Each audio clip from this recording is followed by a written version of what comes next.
What's going on, guys? Welcome to the video. So today I'm going to run you through another eFlip tutorial, and we're going to source some books to get some quality inventory so that we can send it into FBA and make good money. This is a perfect opportunity right here, right now to do so, because we're moving into the heart of Q4, right? After Black Friday, sales really start to skyrocket up until the end of Christmas and even still into January a little bit, depending on what you're selling. Now, that is true for books as well. And the great thing about sourcing books and then reselling books right now and sending them to FBA is you want to get your inventory in now, right before that, so it's sitting in FBA, ready to sell for you.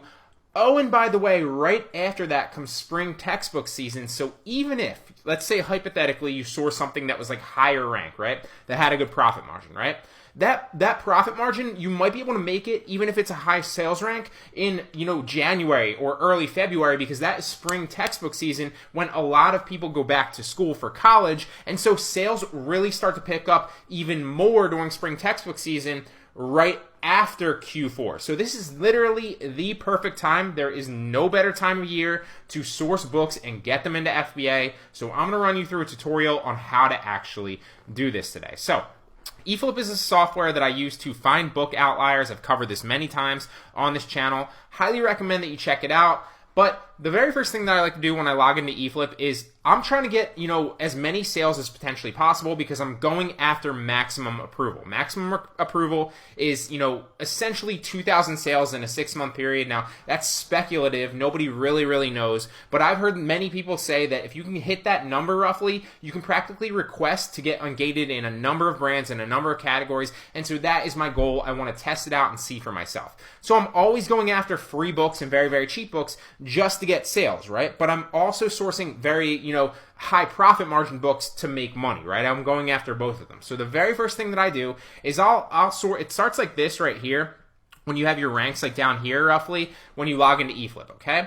So what I usually like to do is I'll put the max rank all the way up just to see if there's any cheap books, and I'll hit search. And as you can see here, there's a book for 10 cents right here. So you're literally, if I click on this, you're literally getting this book for 10 cents to your door, and then you can obviously resell it. So it's basically a free book that you can then resell, and that's another sale, right? So then I only need, 5,999 sales in a 6-month period and not 6,000, right? So that's just my overall thought process there. This is a great way to kind of source free and cheap books using eFlip. Now, there's a number of other ways to source free books. You can go to Craigslist and pick up free inventory. I've done it on Letgo. I've done it on OfferUp, and, practically, I think I gotten like 2,000 books. Maybe I'll flash a couple of those pictures up on the screen if I can find them. So it's easy ways to source cheap inventory, although keep in mind, the majority of those books you won't make a lot of money on. You're just looking for the sales. Now, don't get me wrong. There's the occasional book in there that does sell for like 50 or like $100, or like, there's a good amount of them that sell for like 10 and 20, and then you're still making money. But it's a lot of work, and the majority of them, you're breaking even or sometimes even losing money depending on the book. So keep that in mind with the free books. Although I'm not particular, I don't care about losing, like 10 cents on a book here and there, or even, listing them all to make like $1 or $2, because yeah, it's a lot of work, but I'm going after the sales for maximum approval. So just wanted to kind of spitball that there. Give you some ideas, something to think about if you want to go that same route. But today I want to show you how to use eFlip to source books to make money, right? Because that's probably 99.9% of what people watching want to see. So what I'm going to do is I'm going to do a number of different things, and I always use these bars right here differently each time I source so that I get different looks on different books each time, right? I want to go after different books, because what I do is I sort this. Usually I do it on like Sunday when I'm watching football. I'll literally pop Red Zone on and I'll go through eFlip and I'll sort through like a couple hundred books, and maybe I'll end up buying like 20 to 50 depending on how many good books I'm offering. Now, when I say these numbers and I'm like, oh, I usually source 20 books, or I usually source 20 products, guys, that is if there are that many good products or that many good books, okay? So don't just go out and source that number because I said that that's what I source. That is assuming the fact that I found 20 good offers, right? Or 50 good offers. I'm not just sourcing to source. I'm only sourcing profitable books that I know are going to sell, okay? And same thing with any other form of arbitrage. You're not just going after the numbers. Your goal is to make money, right? So what I'm going to do is I'm going to raise this up to like 2000, and we'll go to 2010. Because I want more relevant books that are still in use, right? So we'll drop the max rank all the way down to like, we'll go like like we'll go $399.99, and we'll also go $399.99 here.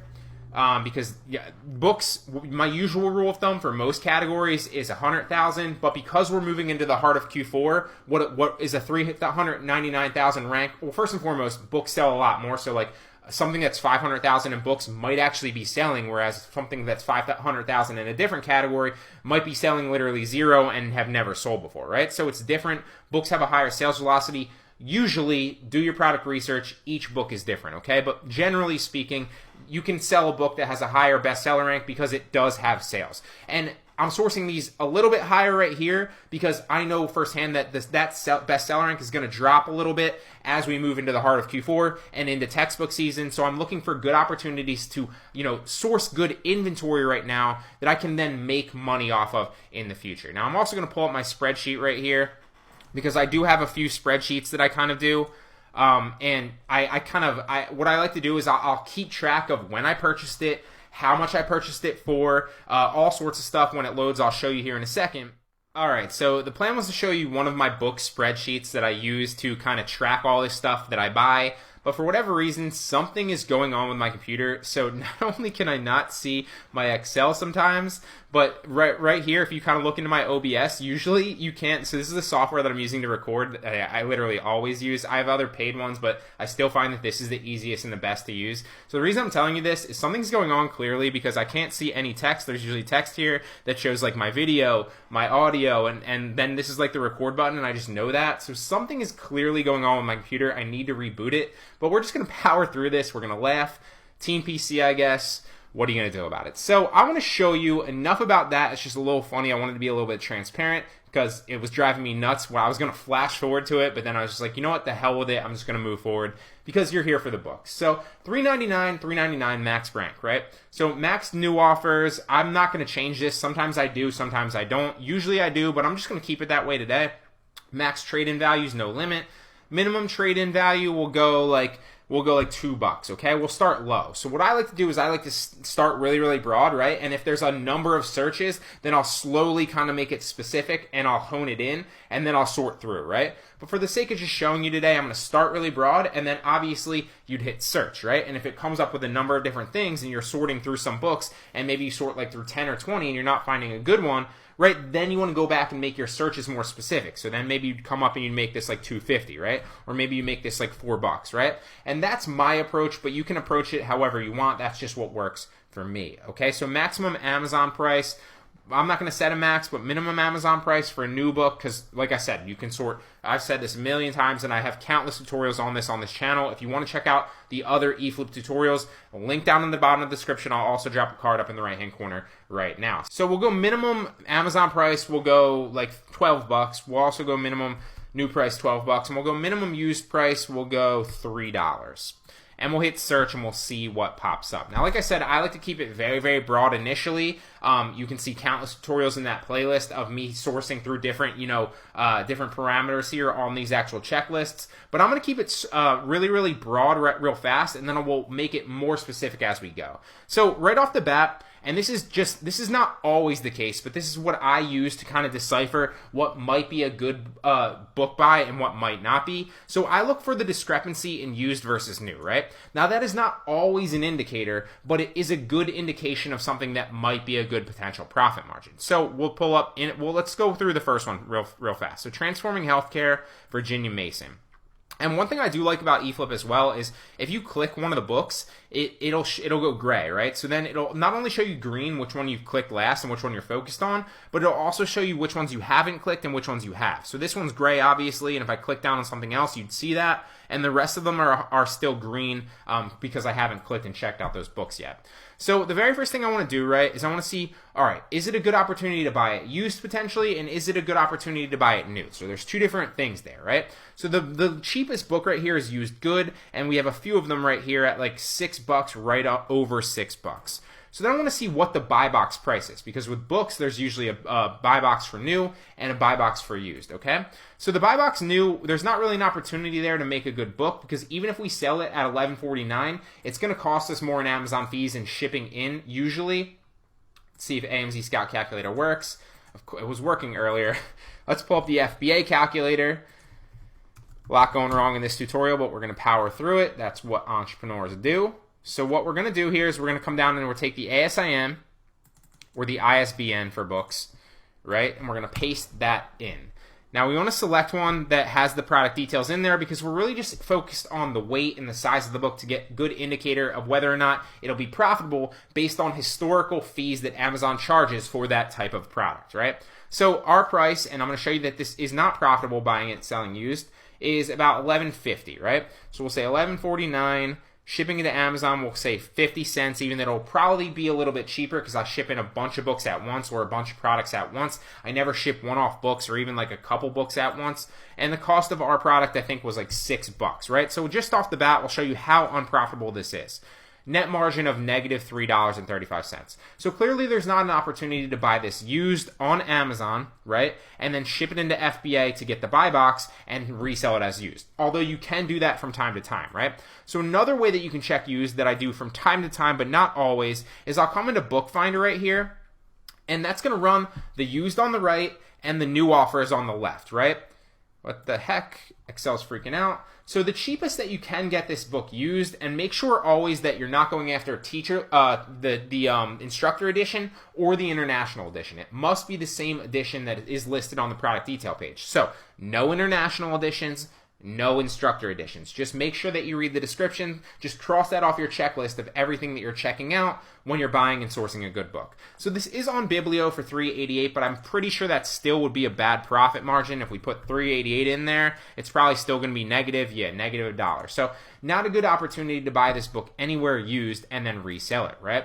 But can we buy it new? Is there a good opportunity new? So the new buy box here is $38.12, right? So we want to come back and we want to see, okay, if we buy this on eBay for $25, would it be profitable, right? So if we change these numbers right here to 30, we'll go 38 just roughly, and we'll go, the buy box price was 25, or the price on eBay was 25.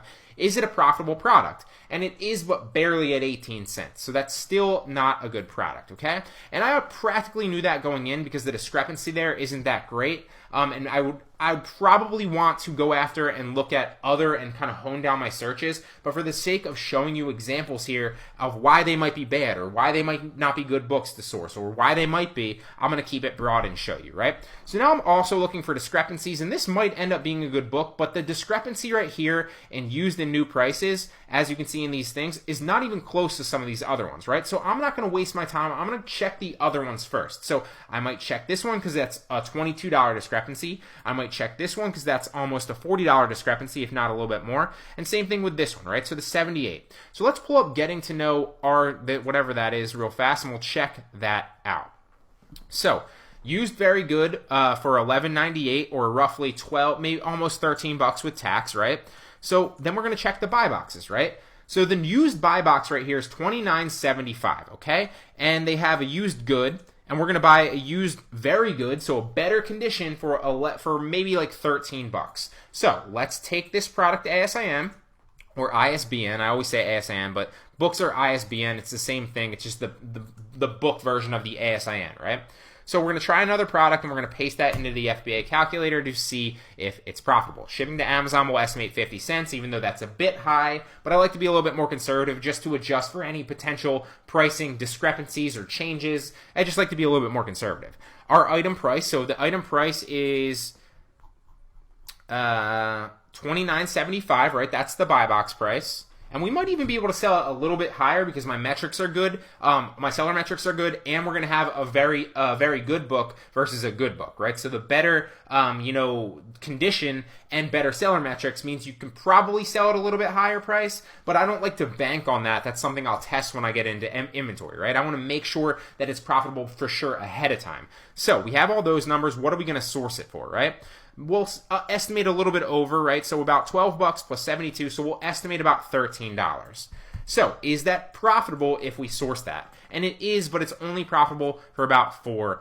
So then you have to ask yourself, is this something you'd want to go after? Now, this is something I'd probably go after, right? Because I have a little bit more capital to throw at books, and I'm more interested in sales, right? Because like I told you before, yeah, I want to make money, and making money is my number one priority on these books, but I'll also buy cheap books, and I'll also buy, books like this with lower profit margins just to get the sale for me. because I know full-heartedly that I'm also going after maximum approval, and I need to hit 6,000 sales in a 6-month period, right? So not the best opportunity to buy a used book. I'm going to keep that one on the side. But you can still buy it, and it is still profitable, and you end up making maybe like $3 or $4 depending on that. So if we put the real numbers in here, let's say hypothetically I sold this at like 32, right? Because I could get the buy box at a little bit higher of a price. Now, that's not something that I'd bank on, and that's not something that is 100% sure. I very well might not be able to. But let's just see the numbers. So let's assume if we put the real numbers in here at like $12.78, which I think it was roughly with the tax, right? And I assume that I could set a little bit higher. Well, then that changes the game a little bit, because then you're buying the product for about $12.78, and you're getting like a 50% profit margin, right? So I always like to take a conservative estimate with a calculator, but that's just the way that I approach it, okay? So let's see if this is a good opportunity to buy it new. And keep in mind, too, that I wouldn't just buy this one. I'd probably buy this one, and I'd probably buy this one. And then I wouldn't buy the acceptable one. But those are roughly the same price, and I'd get 3 pieces of inventory there. And then I would obviously put them in my spreadsheet. But because my spreadsheet isn't working right now, we're not going to do that, okay? So I'm going to reboot my computer, and then I'm going to come back and buy this book. And maybe I'll buy all 3 if they're still there, right? So let's run through a couple of other examples here. But before we do that, I want to see if it's a good opportunity to buy it new, right? So new buy box is sold by Amazon.com, but that doesn't usually scare me away, because believe it or not, Amazon will share the buy box with you if you price it the same as them. They will share the buy box with you. Granted, they'll take more of the sales probably, but they do share the buy box with you, assuming you have good seller metrics and you match their price and you're not racing to the bottom with them, right? So don't ever, get in a racing battle, especially with books. Always just match the buy box, whether you're selling against Amazon or another seller. It doesn't really matter. So the new buy box is $84.33.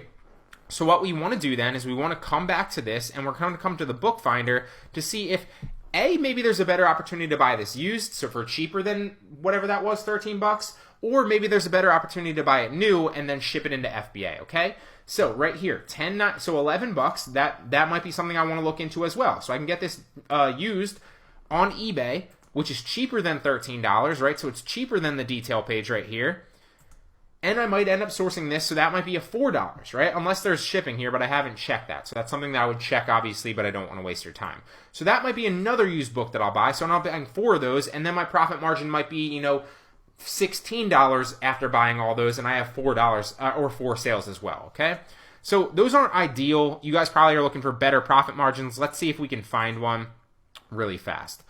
So 51.19, probably not a good profit margin. There's probably not much to be made there, but we'll take it into the FBA calculator and I'll show you. So we'll say $52 to round up, and we'll say the item price is 83 to round down because there's 83 something. Then what is our profit margin? Okay, so the profit margin is $10, not bad, but then you have to ask yourself, do you really want to spend $52 to make $10? Most of you probably don't want to, although you can. This is profitable to buy new, but you just got to ask yourself that question. So I'm not going to do that because I know that there's so many other better books out there to do that. And the reason I would do this for used is because they'll probably sell pretty quickly, and I'm not spending $50 per each book to do it. I'm only spending $10, right? So it's $40 instead of $200. So let's find a better example right here. $63.98, discrepancy is $12.53. Let's see if this is a good one. So the opportunity here is to buy this for like maybe $12. I don't even know what that adds up to, but let's see if the buy box prices are something that we can make money off of. So used buy box price actually is $36.89, and it's used good. So this might actually be a good opportunity, although this is used acceptable conditions, so keep that in mind. But if you sent this in, the buy box price right now is about $36.89. I've been seeing that if you match the buy box price, they're going to have the buy box more often than not, but you will get potential sales and you will share the buy box even with a slightly lower condition, assuming you have decent seller metrics, okay? So then we want to add this up. That's like $8.50 plus, so $12.50, maybe like, we'll say like $13.25 roughly is what you're sourcing it for, right? So we want to get the ASIN of this, or the ISBN, and we're going to try another product, and this might be a good opportunity to show you a one that you can buy used. So we'll say ship to Amazon's 50 cents. Like I always say, it's a little bit high. Cost of our product, I think was $13.25. And the buy box price for used is $36.89. So many tabs up. $36.89, right? So is it profitable? And it is at $10. So this is a great opportunity to buy this book used, and something I literally will buy as well. So let me pull this one over as well. because I would buy it right now after this video, but of course I have to remember the URLs because my Excel is not working, which is still a little bit funny to me. So this is a great opportunity to buy this book for $13.25 and then end up making $9.55 on it. You could also buy this one right here, although your margin would be a little bit lower. And keep that in mind that you could also go back to eFlip and see if there's a good opportunity to buy it used on Bookfinder for even cheaper or roughly the same price and source multiple SKUs of this inventory, right? So here, right here, $12 right here, $12.50, $12.50, $12.50, $12.50, $13.50, all the way down to like 14. So I might end up buying all of these right here, depending on the sales rank of this. So I might end up with 6, right there, 7, plus maybe 2 more right here. So we're end up getting it roughly each one that might average out to like 12 or $12.50, right? So if we come back in, right, and we say the average here is $12.50, we're gonna have a profit margin of about $10. So we'll take this conservative estimate and say $10. I was going to get the calculator, but we don't even need the calculator for that calculation, right? So I think it was 7 total right here plus 8, 9. So then it ends up being $90 profit margin just for buying 9 books. But let's make sure that this actually has a good sales history right here. So it does. 59,000 in books, sells pretty well. Let's see if Jungle Scout's working, since my computer clearly isn't working right now. This is getting ridiculous. I might have to just buy a brand new computer. This thing's driving me nuts. So the ISBN, can we sell it? And we can. Boom. So that's a great book that I'm literally going to buy. I'm going to buy 9 of these on all of those, and then that's $90 profit margin for spending maybe $110, $120. So I'm turning $110, $120 into like $220 or $230 or whatever that ends up being, right? I can't do math right now, but you get the picture. So then I want to see firsthand, I'm going to show you another example. Is this a good opportunity to buy this new, right? So we already deemed that I'm going to buy 9 of these copies used. So the new buy box is $79.19. Is there a good opportunity to buy it new? And there's not a good opportunity to buy it new because the cheapest new right here is $60. So what I want to say about this too is you can find good margins used, but a lot of times you're going to find lower risk margins used, right? So like the perfect example, like I just showed you, is like spending like 10 or 12 bucks to make another 10 or 12 bucks, right? So it's like practically getting 100% return, if not a little bit lower on your investment, and you're only spending like 10 or 20 bucks, right? With the new books, you're going to have to sort through a number of books, but all you need to do is find one or 2 or maybe like 10 books to really scale up, and then your margins are going to be like 20 or 50 or sometimes $150 on new books. So newer side of things is more marginal, right? You're going to have more profit margin, but you're going to have to spend more on the books to get into that profit margin. Whereas on the used side of things, you don't have to spend as much, but you're not going to make as much in your margin. So it just depends on whether you want lower risk and lower returns or higher risk and higher returns. But if you're vetting your books, they will definitely sell, especially this time of year, because we're moving into the heart of Q4, and we're also moving into spring textbook season in January and February. Okay, so use this tutorial. Go out and test eFlip for yourself. I believe that there's like a 30-day trial or a 15-day trial, and then it's super cheap after that. I think it's like $70 a month. So if you can source just one book that's going to pay for that, then the rest of your month is 100% profit. And this is something I do every single week. Like I said, I like to do it on Sundays, but every once in a while, if I have some extra time, I'll sort through on a weekday as well.